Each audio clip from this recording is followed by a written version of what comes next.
In the early 15th century, a quiet revolution terrified the Catholic Church. It wasn't an army, but a technology, cheap paper, and the sudden rise of silent reading. For the first time in history, a man could commune with forbidden ideas entirely inside the privacy of his own mind, and hidden within the underground of this new revolution festered a new enemy of the Church, the growing trade of illegal notebooks that didn't just question God, but explicitly invited contact with demons. Merely owning one of these books was considered a crime so sinister it guaranteed a life sentence in a papal dungeon, or worse. The 15th century was quite a chaotic time. The Western Schism was well underway, with popes and anti-popes all over the place. England was battling with France in the 100-Year War. Joan of Arc was executed for heresy.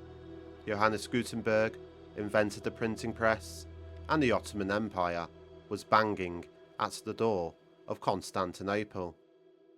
But among the locals of Europe, there were more cosmic concerns. The concern for the salvation of the soul. The devil was everywhere, not only amongst the poor, but also the wealthy. Anti-popes, such as Benedict XIII, had already been accused of witchcraft and heresy among other charges. The preceding century had been just as scandalous, with many nobles and priests accused of similar crimes. Executions and book burnings were not uncommon. In the eyes of the law, these grimoires weren't treated as inanimate objects. They were treated as co-defendants. When a necromancer was marched to the gallows, his books were marched right alongside him to face execution. Witnesses describe these bonfires as supernatural events. As the books burned, screaming and wailing could be heard amongst the flickering of the flames. It is within this disarray, framed with paranoia, corrupt popes, and screaming bonfires, that our story begins. The majority of these prohibited handbooks were hunted down and reduced to ash, but one, through providence or malevolence, survived.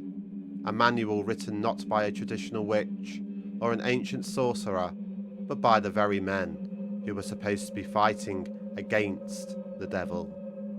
Rogue, Christian, monks. This is a Munich Manual of demonic magic. To understand the origin of a text like the Munich Manual, we must take a detour and attempt to understand the bizarre and secret obsessions lingering inside the pious walls of the medieval monasteries. Since the inception of the Church, occult manuscripts were treated like high-stakes contraband. They were alluring and luxury items, often worth a small fortune on the black market. This made them an irresistible temptation for the few people who knew how to read them, the clergy. This temptation seemed to be rife throughout the monasteries, and whenever the church authorities discovered these forbidden writings, hidden under a monk's robes or floorboards, the accused almost always relied on the exact same defence. They were only collecting them out of pure academic curiosity, to better understand the enemy. It was all for a good reason. But beneath this mask of theological research, a massive underground network was operating in secret. Educated men of the cloth were travelling across Europe, trading illegal handbooks, and even paying fortunes to be apprenticed into the practical occult arts. The Munich Manual was born directly from this shadow network. It was not a polished, grand piece of philosophy. It was a raw, unedited, practical working notebook, a candid snapshot of the exact rituals a medieval monk was performing in the dark, right under the nose of the church. The text is made up of 107 pages. The initial 2 pages at the start of the text were purposely torn out. This was a common tactic during that time to evade the scrutiny of prying eyes, especially if those eyes were set in the head of a church official. This left the book looking like a chaotic compilation of Latin notes to the curious onlooker. But to the rogue clergyman, it was an altogether different story, and a dark one at that. Hidden in the remaining pages are instructions to 42 active demonic rituals. 12 experiments focus on illusion. These formulas taught the rogue monks how to trick a crowd's senses, conjuring spectral banquets from dust, or binding a demon into the physical form of a black horse to fly the practitioner across the sea. To lock these illusions into reality, the monk had to step inside massive, geometric, magical circles. 7 more experiments are used to procure influence over another or a situation. These are formulas for coercion, designed to force a target into an obsessive artificial love, to warp the minds of royal judges, or to drive an enemy completely insane using sympathetic magic. But the largest section of the book is dedicated to necromancy. Rites dedicated to the knowledge of the past, present, and future. But these rites were not practiced alone by the monk. They required an assistant, and that assistant was usually in the form of a young boy. The monk would instruct the boy to stare into the mirror or a reflective surface until he received communication from the entities residing inside of it. A prayer would usually be whispered into the boy's ear to make sure the entities gave true responses. When you imagine a manual of black demonic necromancy, your mind likely jumps to Hollywood cliches, casting lethal death curses, boiling poisons, or raising the dead to terrorize the living. But the Munich Manual holds a shocking surprise. The monk who compiled these pages completely ignored physical violence. There are no spells to inflict sickness, and equally no prayers to heal the sick. The author wasn't a village doctor, nor was he an assassin. Instead, he was obsessed with absolute control over the mind and the environment. Hidden between the margins are bizarre, standalone experiments that reveal the true desperate nature of these rogue priests. One formula, known as the Key of Pluto, was designed to magically pop open any locked door or treasure chest. Another ritual, the very first experiment in the book, was engineered to summon a literal demon tutor from the underworld, binding the entity to act as a private teacher to grant the broke monk instant mastery over the sciences, languages, and hidden worldly secrets. These standalone experiments make sense when we consider, at the time there was a great influx of young, educated clergymen, starved of opportunity and employment. This type of environment may have sparked the initial curiosity that ignited this heretical trend. Despite some linguistic deficiencies within the text, it is well agreed that the author was a cleric of some type, especially due to his allusions to biblical and liturgical references. It was not uncommon for the clergy and the scholars of this era to study ancient manuscripts and documents relating to the magical arts. Most of them did so to analyse and refute the contents, but the author of this specific book had a far more practical and darker intention. The magic that was performed by the clergy using these manuals was explicitly demonological. It was not the same as the natural magic or celestial that was claimed by other magicians who denied that they invoked demons or infernal forces to assist their operations. Any doubt of these experiments being used is extinguished at the start of the text, as the cleric demands that these are tried and tested procedures, claiming he only writes about the operations that he has successfully performed himself. Before we take a deeper look at the operations in the Munich Manual, it is important to understand the book in the context of the times.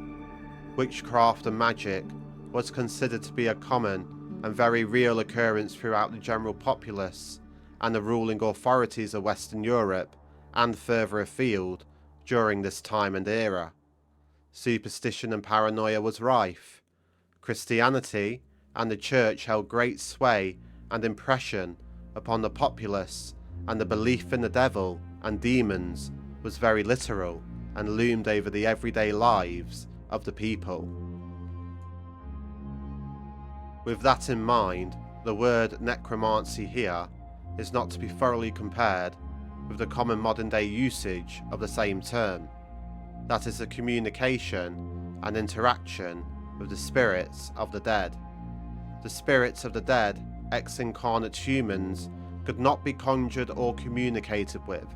If such an occasion arose where this was evident, it was certainly a demon impersonating the deceased, and not the actual spirit of the deceased themselves. With this context established, when I speak of necromancy, I am essentially speaking of demons masquerading as the deceased, as the text itself makes clear in many places. We should also remember the monk drawing these lines did not believe he possessed magic. He didn't think he had a superpower. To him, these words were legal code, a verbal trigger designed to summon a completely independent, massive external force from the underworld and bind it to a contract. Now let us throw on our monk's habit and explore the contents of the Munich Manual. As mentioned at the beginning of this video, most of the operations in the manual tend to fall into three categories: those dealing with illusion or fantasy, such as conjuring a horse or invisibility; those concerning influencing others, causing madness in a person or attracting the love of a person; and the ones focusing on divinatory practices, from scrying to uncovering hidden treasure. Transport in the 15th century could be very difficult. Horses were not cheap to buy or maintain, and usually one had to have a bit of wealth to have a decent steed carry them about, or at least connections in high places, or rather, infernal places, if you happen to be a rogue monk. If we flip to the 9th spell in the manuscript, we find the remedy to our transportational limitations. This spell explains how to conjure a horse, that is, a demon in the form of a horse, that can transport the rogue monk wherever they may wish. But before starting the experiment, the monk must dedicate a time to fasting and obtain for himself an unused bridle and a secret place where he will not be disturbed. Once the preliminaries are achieved, the monk is instructed on a Tuesday to retire to the secret place and construct a circle with an iron implement, a nail or some other object that can be used to inscribe the symbols and the names of the demons. Once a circle and its names and symbols has been constructed, the monk is then to enter the circle and to lay the bridle on the ground. Afterwards, he is to kneel upon the bridle and face the eastern quarter. Then he is to recite a conjuration 3 times, mentioning the names of the 3 demons, asking them to attend the circle in a pleasing form in the name of God, and to fulfill the monk's demands. 3 knights on horseback should then appear in the distance and approach the circle. It is then instructed to recite certain biblical psalms.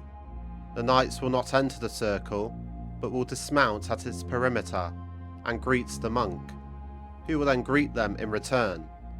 The spirits will then announce that they have come to that place to fulfill the monk's commands, and to ask what he will, and it shall be fulfilled.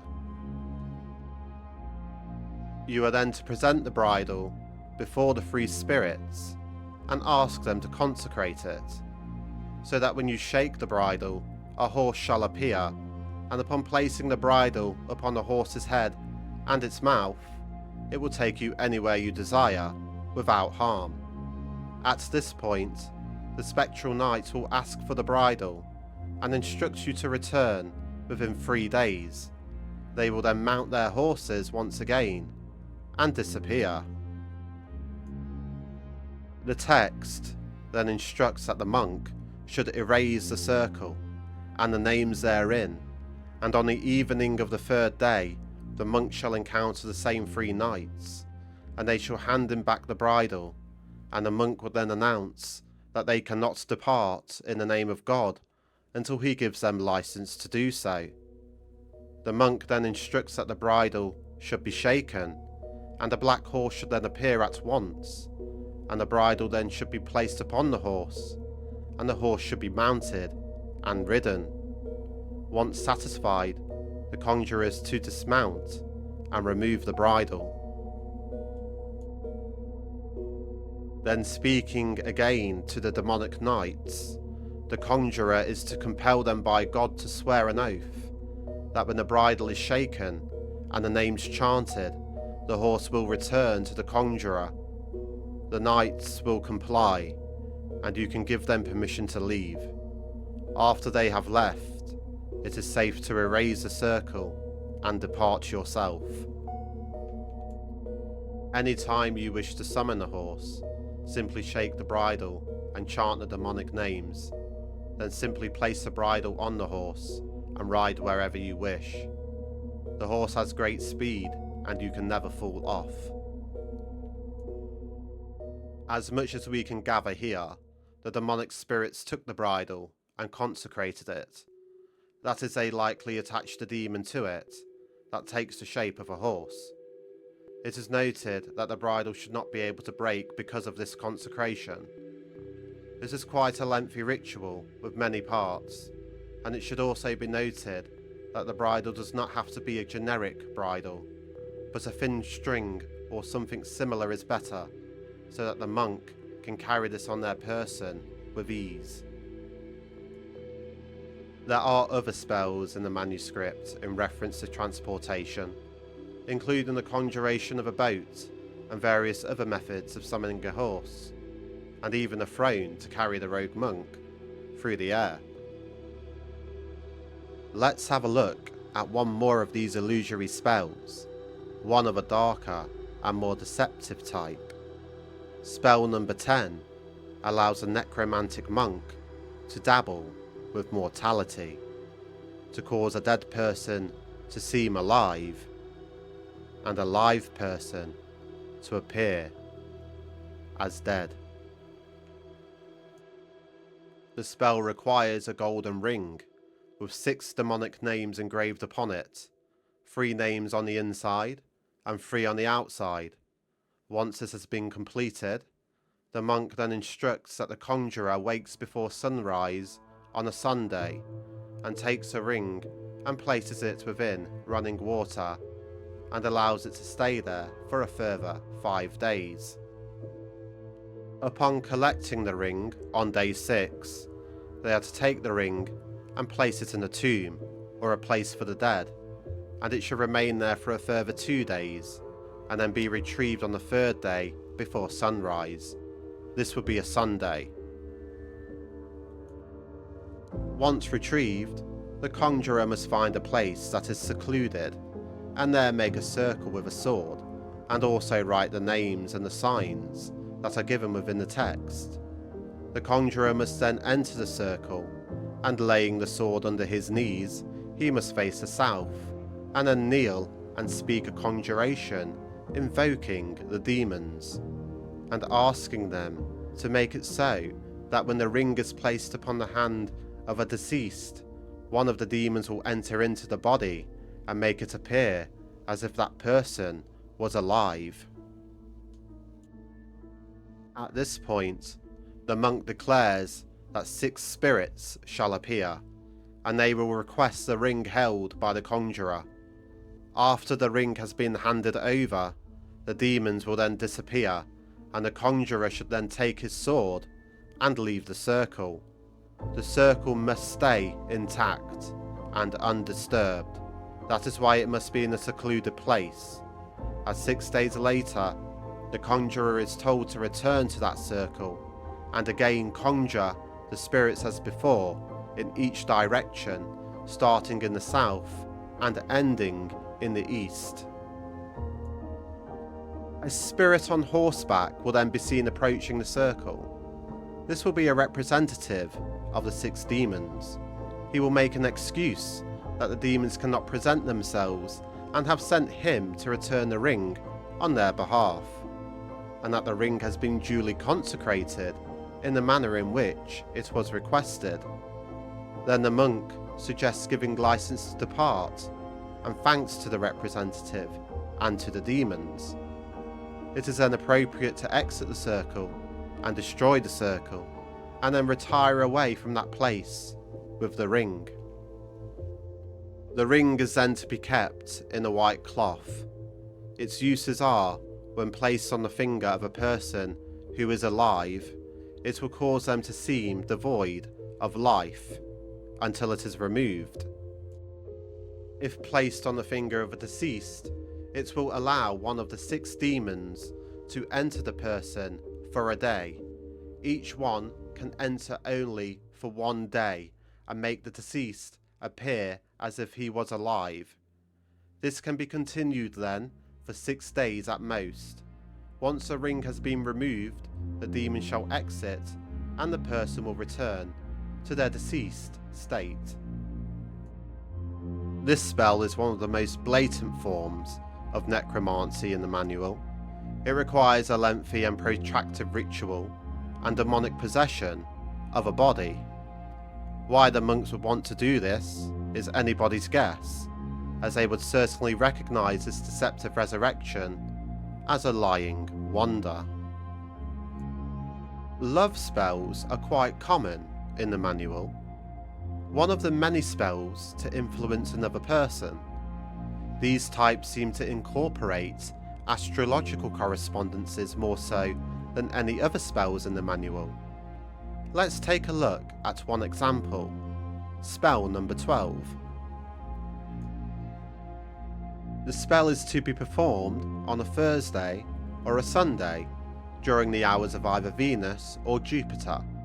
The conjurer is to obtain the hairs of the desired person, wax and 9 pins that were constructed during the hours of the Sun and the hours of Saturn. He is then to visit a secluded spot of a tree that bears fruit. He is then to carve the likeness of the desired victim from the hour of Jupiter to the hour of Saturn, while chanting an incantation to 3 great demons, petitioning their help. Once created, the monk indicates that the needles need to be inserted into the figure at specific points. The figure is then baptized in the Christian manner and given the name of the intended victim. The figure should be immersed thrice into the water of a river. The conjurer is then to return to the magical circle underneath the tree, and a conjuration is performed upon the person. The monk states the efficacy of this spell, and that the victim shall become secluded, burning for desire and weeping, unable to sleep. It is then provident at this time for the conjurer to approach the desired victim. This is a blatantly selfish and unethical spell. The monks did not seem to mind overstepping their moral obligations to attain what they desired. This spell also includes astral or astrological correspondences, which seem to be particularly important for its success. the natural magic or sympathetic magic, especially the conjuration, is also evident here. Our final example is from the section of the manual that deals with divinatory practices. Unlike the previous spells, the experiments in this section usually require an assistant, a child that acts as a medium for the monk during the ritual. We will look at spell 23, the spell the monk calls the first mirror of Lilith. One is to invoke Lilith and her spirits and husbands to consecrate a specially designed mirror in which the conjurer may ask whatever he wishes and receive an answer. The mirror is to be made in the shape of a shield. The outside should contain the names of God, and in the centre the name Lilith should be inscribed. The seals of Solomon should also be inscribed around the mirror. The mirror should then be framed and should be taken on a Tuesday or a Saturday to a crossroads or to a grave where lays a victim of a violent death. Lilith should then be conjured and constrained using the names of God. The mirror should be left at that place, whether it be a grave or crossroads, and the conjurer is to retire home from a different direction from which he approached the place. The conjurer can collect the mirror, but it must be at the same time and on the same day that he had buried it. And once it's collected, it shall answer any question that he asks of it. This is a very interesting divinatory experiment.